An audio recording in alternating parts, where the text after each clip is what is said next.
Olá pessoal, estamos aqui para mais um episódio do meu podcast Agora é que são elas, na Rádio Inquieta.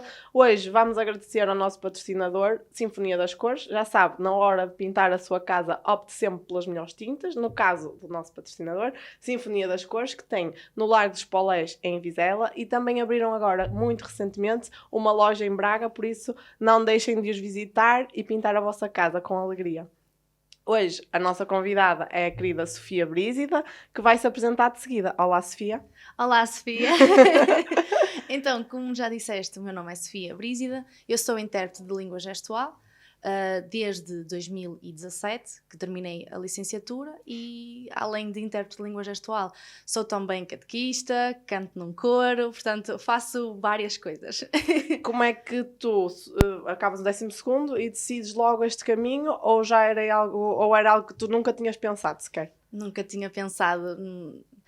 Eu acabo o 12º, desde pequena, isto já remete a alguns anos atrás, não é? Desde pequena que eu sempre senti que tinha a necessidade de ajudar os outros.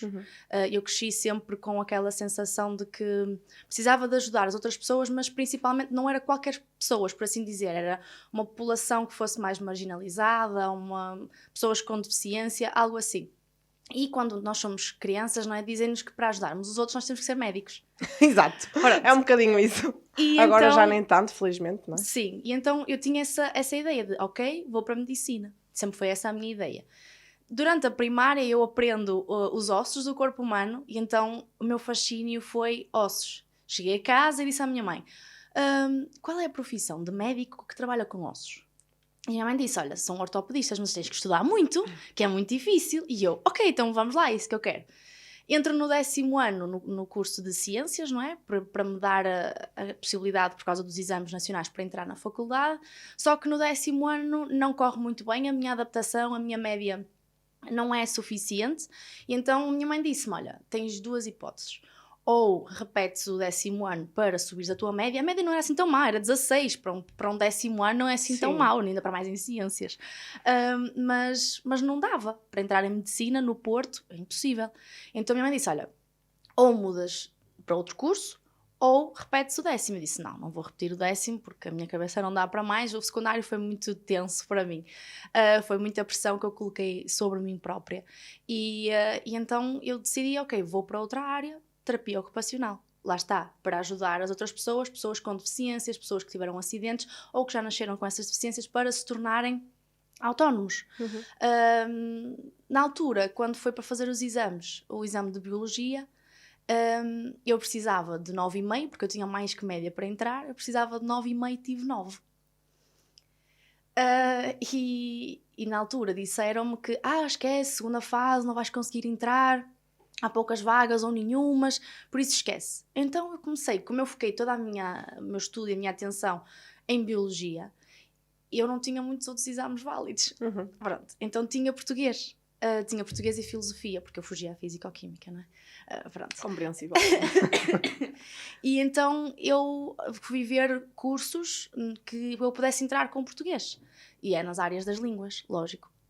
E na pesquisa do Sr. Google, com a minha mãe, nós encontramos este curso de tradução e interpretação em língua gestual portuguesa. E eu disse, ok, não faço ideia o que é isto. Mas, olha, tenho média, o exame português está válido, vamos, depois vê-se. A ideia era eu fazer o primeiro ano, passar tudo e mudar para a Escola Superior de Saúde para terapia ocupacional e seguir o meu caminho aí. Só que eu acabei por me apaixonar pelo curso. No primeiro ano foi muito desafiante. Quando eu aprendo língua gestual, eu tenho um professor surdo e foi, lá está, foi desafiante, mas ao mesmo tempo foi bastante enriquecedor. E na ESE do Porto, que foi onde eu tirei a licenciatura, também havia vários estudantes surdos que estavam noutras licenciaturas. Então eu comecei a ter contacto com eles, a ir procurá-los, a dizer, olha, estou no primeiro ano, não percebo nada disto, mas ajudem-me, deem-me gestos, ajudem-me, digam-me se isto está bem, se está mal. E então eu fui fazendo isso e quando acabei o primeiro ano, os meus pais perguntaram-me, queres mudar? Eu disse, não, eu vou dar o benefício da dúvida. sou nova, portanto está se tudo quisesses bem. depois tirar outra licenciatura também ias mais que a tempo. Ainda vais, se quiseres, não é? Exatamente. E então fui e mesmo quando acabo a licenciatura, já completamente apaixonada pela área, pela comunidade surda, pela profissão em si, eu decido, ok, vou avançar, acabo a licenciatura, os meus pais voltam-me a perguntar, de certeza? Olha que isso não é assim muito certo, não é um trabalho muito certo, tens a certeza? A gente paga toda a licenciatura, vai. Eu disse, não, lá está, eu vou dar o benefício da dúvida, eu vou aceitar que se eu fui por este caminho é por algum motivo. E fiz o meu estágio profissional na IESE do Porto também. Foram 10 meses super enriquecedores, super desafiantes. Eu estava o dia inteiro na faculdade com surdos, com cursos diferentes, até porque o meu estágio curricular tinha sido numa escola secundária, e passar de uma escola secundária para uma universidade, o ritmo, a exigência são totalmente diferentes, e eu não apanhei nenhum surdo que estivesse no primeiro ano, ou seja, eles já estavam no fim da licenciatura. Logo, eles estavam muito mais preparados para aquele curso do que eu. E ainda por cima eu fui para um curso de artes. E eu tinha estado no Alexandre Colano, não é? Portanto, não tem nada a ver. E foi super rico. E quando eu acabo o estágio profissional, eu digo, não, é isto. É isto que eu quero fazer para o resto da minha vida. E assim foi, e tem sido até agora. Estive vários anos, portanto, eu acabo em 2017, 17 e 18 eu fico no estágio profissional. Em 18 entro na Universidade do Porto e fiquei até ao ano passado lá, não com as melhores condições de trabalho, recibos verdes, os pagamentos, alguns em atraso, portanto nunca foi assim. É triste dizer isto, não é? Porque é uma instituição pública, mas é o que é, e os meus colegas que ainda lá estão sabem, e foi duro. Como é que, então tu achas que, apesar de haver toda esta política, entre aspas, toda ou não, de integração e etc. nas escolas, tu achas que ainda pecamos muito na parte, por exemplo, dos surdos? E quem diz surdos diz, por exemplo, invisuais. Sim. Eu acho que na teoria está tudo muito bonito, na prática não. Na prática não. Nem tanto em termos de acessibilidade para a comunidade surda. Quem diz surda diz qualquer outro tipo de deficiência, não é? É por aí, mas aqui focamos um bocadinho na comunidade surda, que é também a experiência que eu tenho. Exatamente, e daquilo que eu sei falar. Exato. A verdade é essa, é que na teoria, sim, a acessibilidade é super importante, mas na prática não. Não há profissionais, não é por falta de profissionais, é porque simplesmente tem que se pagar, o intérprete tem que se pagar. Então não, então deixa lá. Não. E quer-se dizer, eu fico a pensar, nós tivemos 3 anos de licenciatura, fora imensas formações que tivemos que fazer por fora, como foi o meu caso, e de muitos outros. Tem que se pagar, não é? Mas como assim? Pronto, é triste chegar a esse ponto.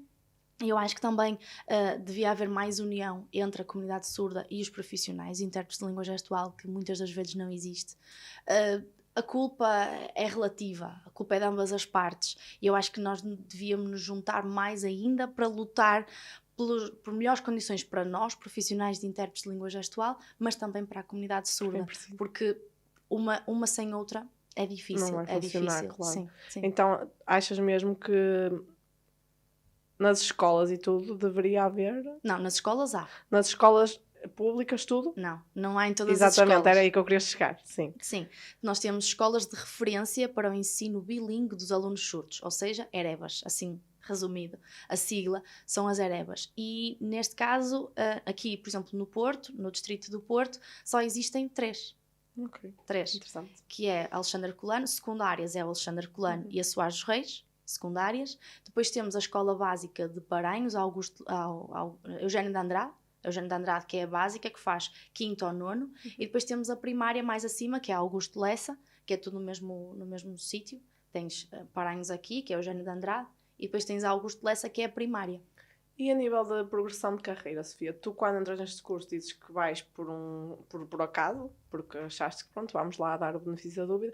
Depois, a nível de progressão de carreira, o que é que vocês, intérpretes, podem esperar ou não podem esperar de todo? O que nós não podemos esperar é que vai ser fácil. Okay. Certo. Não vai ser fácil. São precisos fazer muitos quilómetros. Porque normalmente, qual era o percurso normal, por assim dizer? Era tentares entrar numa escola de referência, também tens em Braga, por exemplo. No Porto, tens Porto e Braga, que são assim as mais perto daqui da zona, mas também tens muito mais para baixo, ok? Para o centro, para Coimbra, Torres Vedras, Torres Novas, Algarve, tens muito. E aqui o que eu digo também às minhas colegas que se estão a formar, que vão tornar-se intérpretes, o que eu digo muitas vezes é, se vocês gostam efetivamente, têm que abdicar de muitas coisas, abdicar do conforto e do bem-estar, não é? Daquela segurança de estar na casa dos pais e fazer quilómetros. Quando acabei o estágio profissional, eu entrei na Universidade do Porto e estive lá sempre. Mas uma das coisas que eu sempre disse em casa foi, a partir do momento em que a Universidade do Porto falha, no sentido em que eu já não consigo continuar, eu vou-me mandar para fora.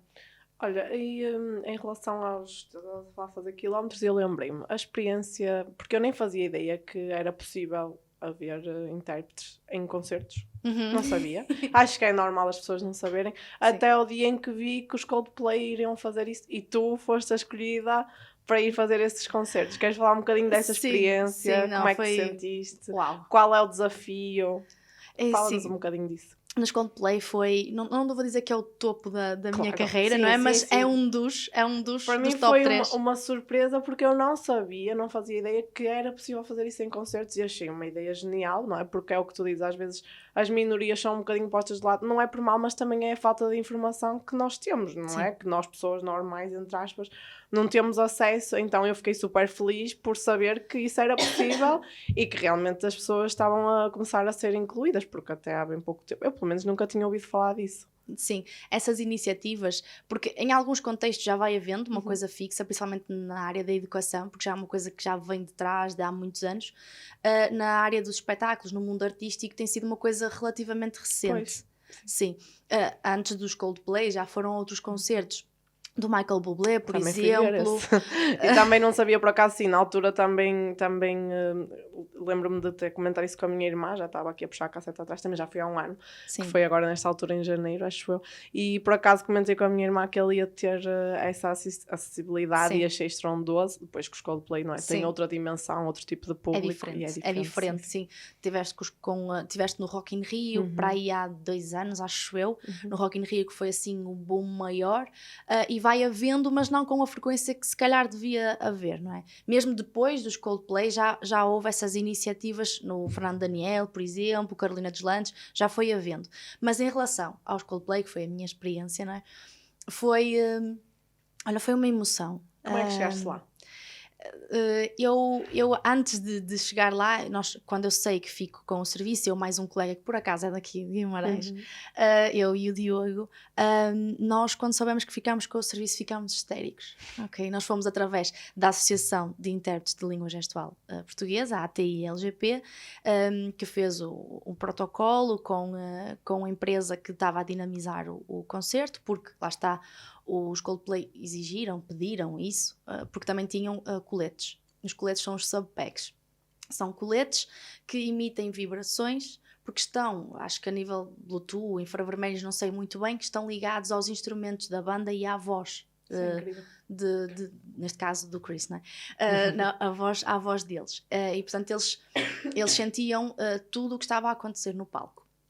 E nós, quando soubemos, ficámos histéricos, mas ao mesmo tempo super nervosos, porque lançaram-nos um desafio, a crew dos Coldplay, que foi, olha, nós temos 10 subpacks, vocês vão os 4 dias de concerto, nós temos 10 subpacks para cada dia, tragam os surdos que conseguirem. E eu decidi que a minha missão era levar 40 surdos, e eu consegui levar os 40 surdos. Como é que escolhes isso?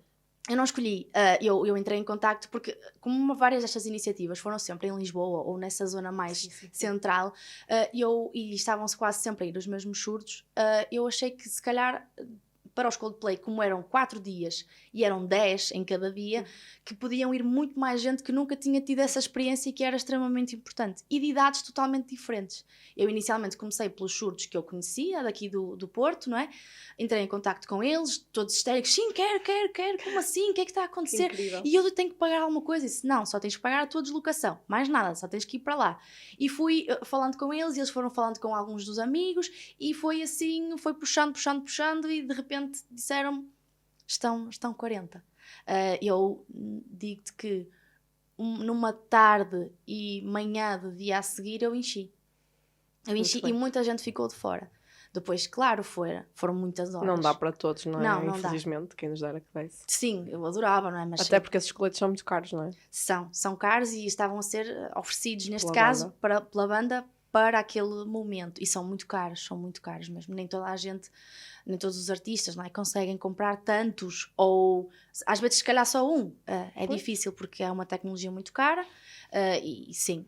E como é que tu fazes a interpretação da língua gestual da música? Da É uma música. curiosidade que eu tenho e muita gente deve ter, certamente. Acredito que sim.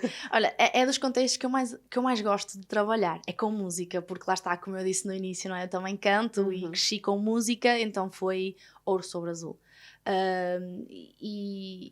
Foram muitas horas de preparação. Nós sabemos que ficámos com o serviço para aí umas 2-3 semanas antes, que ficámos com os 4 dias, entramos em contacto com a crew para nos dar o setlist, ou mais ou menos que músicas é que iriam estar. Foram muitas horas de preparação, dias inteiros, 2 semanas pelo menos, de dias inteiros a ouvir Coldplay e a ouvir várias músicas. E como é que nós fazemos a interpretação? Como o Chris canta em inglês, não é? Então nós na nossa cabeça, e através das letras também, que nós levamos as letras connosco, nós na nossa cabeça traduzimos para português e depois Tudo do no português, momento. tudo no momento. E depois sai em língua gestual, já com as trocas, porque a língua gestual tem uma gramática diferente da língua portuguesa. Por norma o verbo vai no fim, por exemplo, e às vezes só com uma expressão tu já estás a dizer o que é, portanto acaba por ser, por isso é que é desafiante, porque está tudo a acontecer no momento, e eu achava que pronto, isto está assim preparado, estamos prontos. É isto que vai acontecer. Não. Só que não. Só que não, porque a crew diz-nos, vocês têm aqui, nós damos uns momentos antes de arrancar o concerto, nós mandamos por WhatsApp a setlist oficial, e eu, ok, 5 minutos antes do concerto, vem uma setlist com músicas que nós não preparámos. E como é que geres isso? Pânico, muito pânico. E eu e o Diogo olháramos um para o outro, e agora? Nós não, eu acho que conheço, mas não tenho a certeza, e a gente não preparou. E o Diogo dizia assim, eu acho que tenho essa letra, espera aí, isto 5 minutos antes de começar, ok? Que estava a vir. De começar, atenção, um concerto de Coldplay, não é? Tipo, gente, esgotadíssimos. Exatamente. Então, no momento em que estava a vir, portanto, era mais ou menos nessa altura em que vinham as meninas que estavam responsáveis pelos subpacks da crew dos Coldplay para colocar e explicar como é que funcionava, como é que não funcionava, que eles podiam estar à vontade, saltar à vontade, mas explicar como é que isso era. Estava a fazer a interpretação nesse momento para os surtos todos presentes e o outro estava a tentar ver se tínhamos a letra daquilo para pôr para o colega que fica de apoio, se falhar alguma coisa, lançar o gesto e dar o apoio, não é? E muitas das vezes nós não tínhamos essa letra. Até porque nós tínhamos na setlist surpresas. Pois, e eu, sim. O que é isto? BTS, o que é isto? Ele, isso quer dizer que a banda é uma surpresa da própria banda. Só eles é que sabem. E eu, como assim? Só eles é que sabem. E nós? Ou seja, quando eles cantaram, por exemplo, com a Carminho... Não era a Carminho? Também.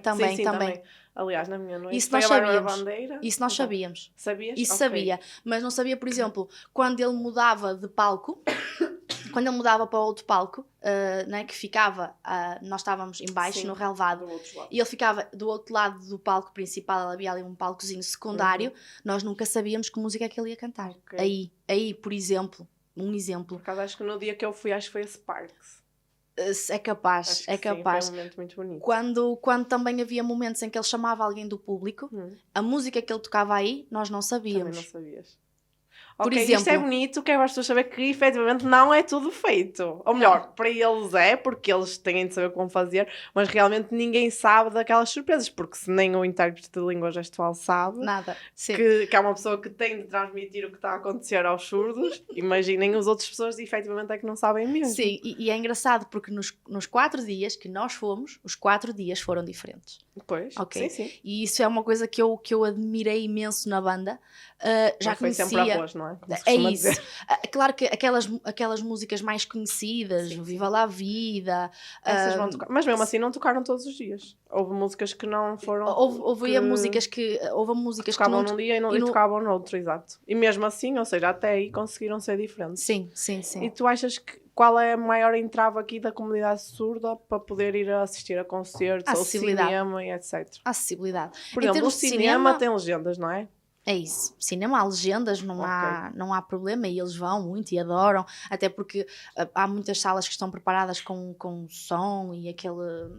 Tipo vibrações? Exato, Ok. eu não percebo Deve ser muito. tipo 3D, não é? Não é bem 3D, há umas que é Dolby Atmos ou qualquer coisa assim que já... Deves-te sentir a sim, atmosfera, mesmo nós, não é? Sim, Quando vamos, por exemplo, ver um filme de terror, lembro-me perfeitamente, ver filmes de terror numa sala Dolby Atmos, quer dizer, o meu namorado adora, é o que ele quer, ele escolhe aquela sala daquele horário porque vamos sentir tudo, não é? Aquele suspense, aquela coisa, e os surdos é igual, nessas salas que já estão preparadas para todos. Sim, para todos. Em relação aos concertos, assim, um surdo estar num concerto... o PEC, não é? Sim, também. O próprio surdo comprar, Deus Nosso Senhor, não é? Exato. Que é muito caro. E claro que se ele estiver num concerto em que não tenha intérprete, em que não tenha um sítio onde até consiga estar perto da banda para sentir um bocado mais de perto as vibrações, não vai lá fazer nada, não é? Mas também há diferentes tipos de surdo. Sim.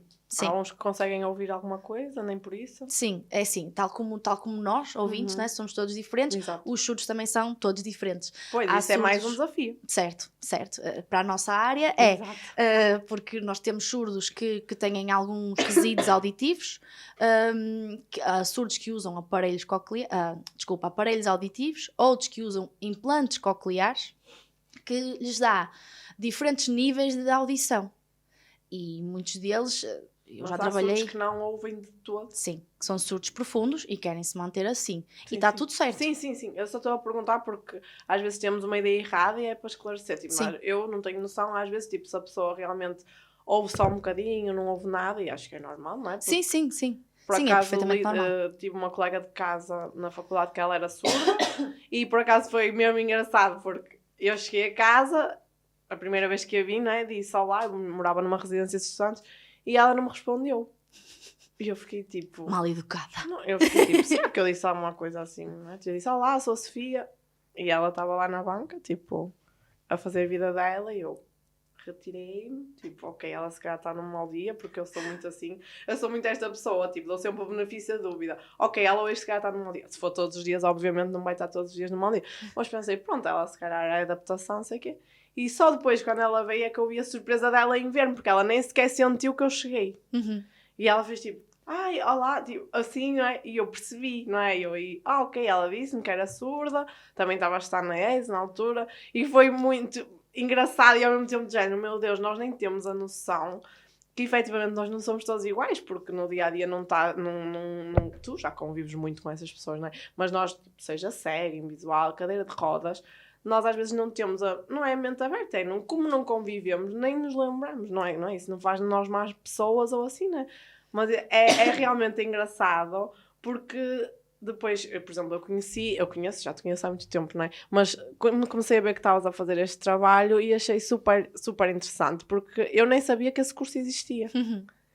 É normal, sim, tu sentes isso, porque as pessoas ainda não têm muita informação. Quando dizes que és intérprete, as pessoas fazem-te muitas perguntas. Sim, eu na minha defesa do meu relatório de estágio, foi uma das coisas que eu disse a uma das júris, porque eu no relatório escrevo que a profissão ainda não está valorizada nem reconhecida. E perguntaram-me porquê. Eu disse, olha, vou-lhe contar uma pequena história, que é o que eu vou repetir aqui. Que é, eu quando entrei na faculdade, no primeiro ano, as pessoas diziam, estás a estudar o quê? Né? Estás com 18 anos, estás na faculdade, né? As pessoas assumem isso, sim. Pronto. O que é que estás a fazer? O que é que estás a estudar? E eu dizia, estou na Escola Superior de Educação do Porto. Então vais ser professora? Que é uma coisa que também assumem logo, não é? Porque Escola Superior de Educação, exato. Pronto. Eu disse, não é professora. Então, o que é que estás a fazer lá? E disse, olha, eu estou a tirar um curso de tradução, interpretação em língua gestual portuguesa. Dizia o nome todo, estava no primeiro ano. A pessoa, o que é isso? E eu, está a ver aquela menina que está no quadradinho da televisão, assim a mexer os braços? Sim, pronto, é isso. Precisa de um curso? Pois, é isso. E eu, 3 anos de licenciatura. Ah, está bem. Que lindo! Ajudar os coitadinhos. Era sempre Os esta a resposta. coitadinhos. Eu Grave. dizia, ok. Quer dizer, eu assim, tentava coitadinho é explicar. de quem diz isso, não é? E eu tentava explicar, não são coitadinhos, têm uma diferença e precisam de um apoio para ficarem iguais aos ouvintes, por assim dizer. Tá A bem. maioria dos surdos faz uma vida completamente normal. Claro, Sim. claro que sim, são extremamente autónomos. Há momentos pontuais da vida em que eles precisam dessa ajuda, não é? Ir ao médico, ir às finanças, ao banco, na faculdade, não é? Na escola. Momentos, por exemplo, estando no trabalho, se tiverem alguma reunião de staff, do pessoal, que seja preciso dar alguma informação, convém que haja para que a informação seja passada a 100% e que não hajam dúvidas, não é? Quem diz isso diz também à polícia, em tribunal, não é? Isso Como já é que vai funciona havendo. essa parte, por exemplo, da polícia? Eles têm intérprete? Não, eles têm protocolos, ou mais ou menos, não é? Em que chamam os intérpretes. Eu ultimamente tenho sido um bocado essa também a área que eu tenho estado a trabalhar, tanto polícia como tribunal, mas acaba por se agilizar melhor nesse sentido. Eu não conheço, ou pelo menos não tenho essa informação, posso estar errada, de que um surdo que tenha programado, entre aspas, ir à polícia, à GNR ou ao tribunal, que não tenha tido intérprete. Eu não conheço. Pronto. E então, voltando à história do curso, no segundo ano eu já só dizia que estava a estudar tradução, ia ser intérprete de língua gestual, e as pessoas diziam a mesma história, e eu voltava a dizer o mesmo. Quadradinho. Exatamente. No terceiro ano, as pessoas diziam, estás a estudar o quê? Eu disse, está a ver aquela senhora que está na televisão, no quadradinho? É isso. Ah, que lindo. É isso. Cansei-me. Comecei a cortar tudo. Exatamente, já era super cansativo, porque a única referência que as pessoas têm do intérprete é o que está na televisão. E eu entendo perfeitamente, porque é o que tens mais visibilidade. Sim, é o que vais vendo quando cresces, sim. E eu acho que na altura da pandemia a profissão também melhorou um bocadinho. Por acaso é muito curioso, porque a memória que eu tenho de ser miúda e ver isso na televisão a primeira vez foi perguntar aos meus pais o que era aquilo. Sim. E eles disseram, olha, é para as pessoas que não conseguem ouvir. Sim, mas muitas pessoas dizem, tu por acaso tens dito bem, mas também estás bem instruída, de que não são surdos mudos. Sim. Isso é uma coisa que exatamente. Surdos mudos não existem. E ainda há pouco tempo eu estive... E há muita gente que ainda confunde, não é? E acha que é surdo Por mudo. acaso todos os surdos com quem eu convivi eram surdos, não eram surdos mudos. Mas isso não existe. Não existem surdos mudos. Não? Não eu existem. nem sabia. Não existem isso. Ainda há pouco tempo eu tive esta conversa com uma GNR porque ela continuava a dizer no relatório surda muda, e aquilo começa-me a dar muita comichão. Ok.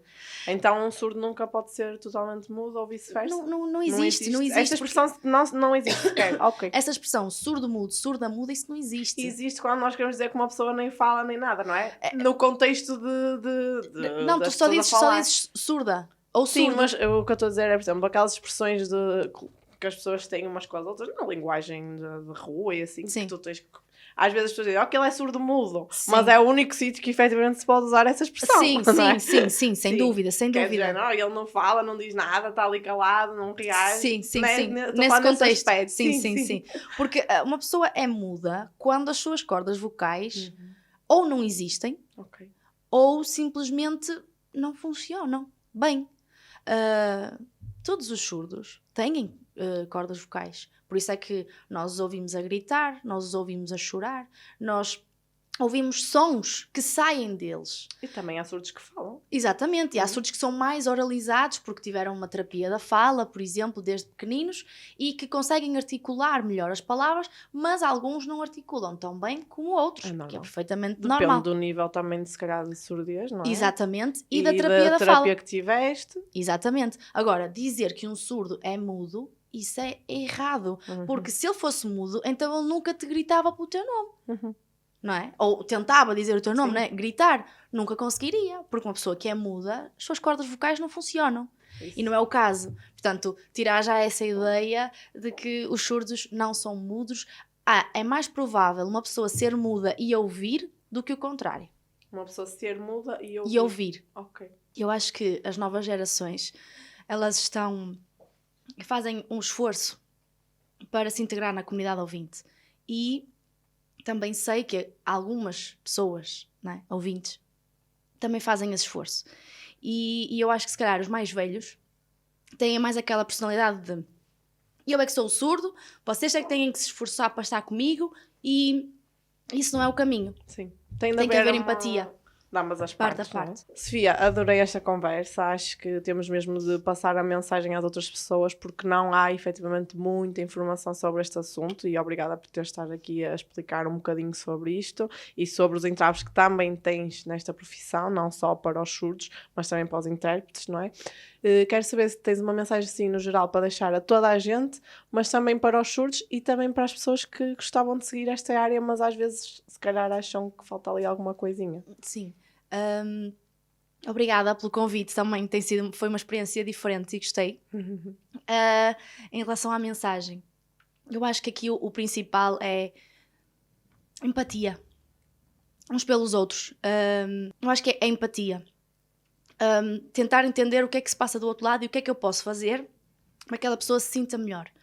Para os surdos é continuem a lutar, que havemos de conseguir mudar alguma coisa em termos de acessibilidade e de oportunidades. E para quem achar que a língua gestual é interessante e que é bonita e que podem estar nesta área para tornar o mundo um bocadinho melhor, venham, são bem-vindas e bem-vindos. E eu acho que é por aí. A mensagem é, sejam empáticos, sejam bons. Calcem mais os sapatos todos, como eu costumo dizer, não é? Obrigada, Sofia. Foste uma querida em vir aqui explicar. Agradeço-te fazer estes quilómetros para estares aqui comigo. Pronto, chegámos assim ao fim de mais um episódio do meu podcast, da Rádio Inquieta, agora é que são elas. Agradecer novamente aos nossos patrocinadores. Sem eles isto não seria possível. Sinfonia das Cores. Já sabe, se quiser pintar a sua casa com as melhores tintas, é onde tem de procurar. Estão no Largo dos Polés, em Vizela, e também abriram agora uma lojinha em Braga. Não se inibam de fazer a vossa visita e encontrar as melhores tintas para a vossa casa.